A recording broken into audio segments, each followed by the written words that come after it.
দেশের পরিস্থিতি এখন এমন অবস্থায় এসে দাঁড়াইছে, যাদের ঘরে মেয়ে আছে তারা মেয়েদেরকে কীভাবে পালন করে বড় করবে, কি করে বড় করে বিয়ে দেবে, এটাই এখন টেনশন। মেয়েদের তো বড়ই করা যাবে না, বিয়েও দেওয়া যাবে না, তার আগেই তো শকুনের নজর পড়ে যায়। তো আমরা যারা মায়েরা আছি আসলে আমাদের এখন ঘুম নেই, ঘুম হারাম হয়ে গেছে। দুনিয়াদারি পরিস্থিতি এখন এতটাই খারাপ হয়েছে, আমরা এখন রাতে ঘুমাতেও পারি না টেনশনে। যারা বাসা ভাড়া থাকে তাদের টেনশন আরও বেশি, কারণ তাদের কোনো নিরাপত্তা নাই। নিজের বাড়িতে থাকলে তবুও একটা নিরাপত্তা থাকে, যাক নিজের আশেপাশে নিজের প্রতিবেশী নিজের আত্মীয় স্বজন থাকে। যারা বাসা ভাড়া থাকে তাদের আশেপাশে প্রতিবেশী আছে, কিন্তু নিজের বলতে কেউ থাকে না, নিজের আত্মীয় স্বজন বলতে কেউ থাকে না। তো তাদের চিন্তাটাই বেশি, তারা মেয়েদেরকে নিয়ে কী করবে। একটা মেয়ে বড় হবে, লেখাপড়া করবে, স্কুলে যাবে, তো স্কুলে গেলেও এখন তাদের কোনো নিরাপত্তা নাই। আমরা এখন হাটে যাই, বাজারে যাই, ছেলে মেয়ে নিয়ে স্কুল মাদ্রাসায় যাই, কার নিরাপত্তা আছে? কারোরই নিরাপত্তা নেই। তো আমাদের এই রায়পুরে যে মর্মান্তিক ঘটনাটা ঘটলো, এই ঘটনাটা আসলে কিভাবে ঘটলো, কি হয়েছে আসলে আমরা বিস্তারিত কিছুই জানি না। তবে যে লোকটা এই ঘটনা ঘটাইছে তাকে যে মেরে ফেলছে, এই জিনিসটা আমার কাছে খুবই ভালো লাগছে। আমাদের রায়পুরে আসলে বিচারটা সঠিকভাবে হয়েছে, এই জিনিসটা খুবই ভালো লাগছে। কিন্তু আমার খুব কষ্ট লাগতেছে ছেলেটার জন্য। ছেলেটা মা হারাইছে, বোন হারাইছে, বাবা তো আগেই হারাইছে, আত্মীয় স্বজন বলতে ছেলেটার আর কেউই রইল না।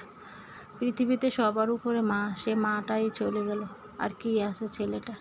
তো ছেলেটার কান্নায় আমার খুবই কষ্ট লাগছে, আমার এত খারাপ লাগছে, মানে আমি কি বলবো, আর বলার কোনো ভাষা নাই। আজকে এই ঘটনাটার পরে আসলে কোনো কাজকর্মে মন বসে না, কাজ করতে গেলে মনটা অন্যরকম হয়ে যায়, মনটা মনে হয় যে ছেলেটার মুখটা ভেসে ওঠে।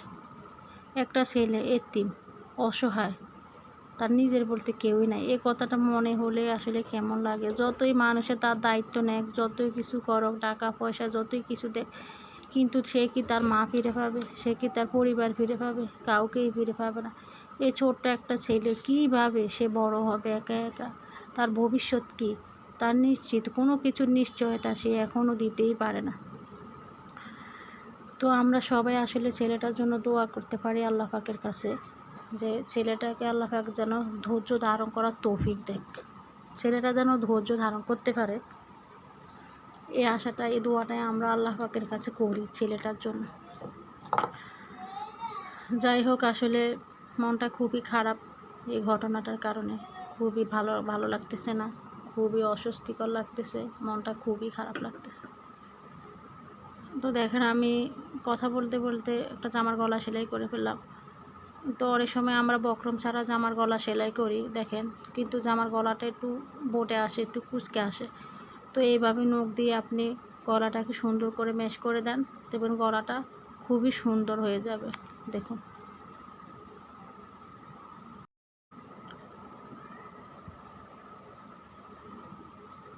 যাই হোক, সবাই সবার জন্য দোয়া করি, সবাই যেন হেফাজতে থাকতে পারে, সবাই যেন ভালো থাকতে পারে। তো সবাই ভালো থাকবেন। আল্লাহ।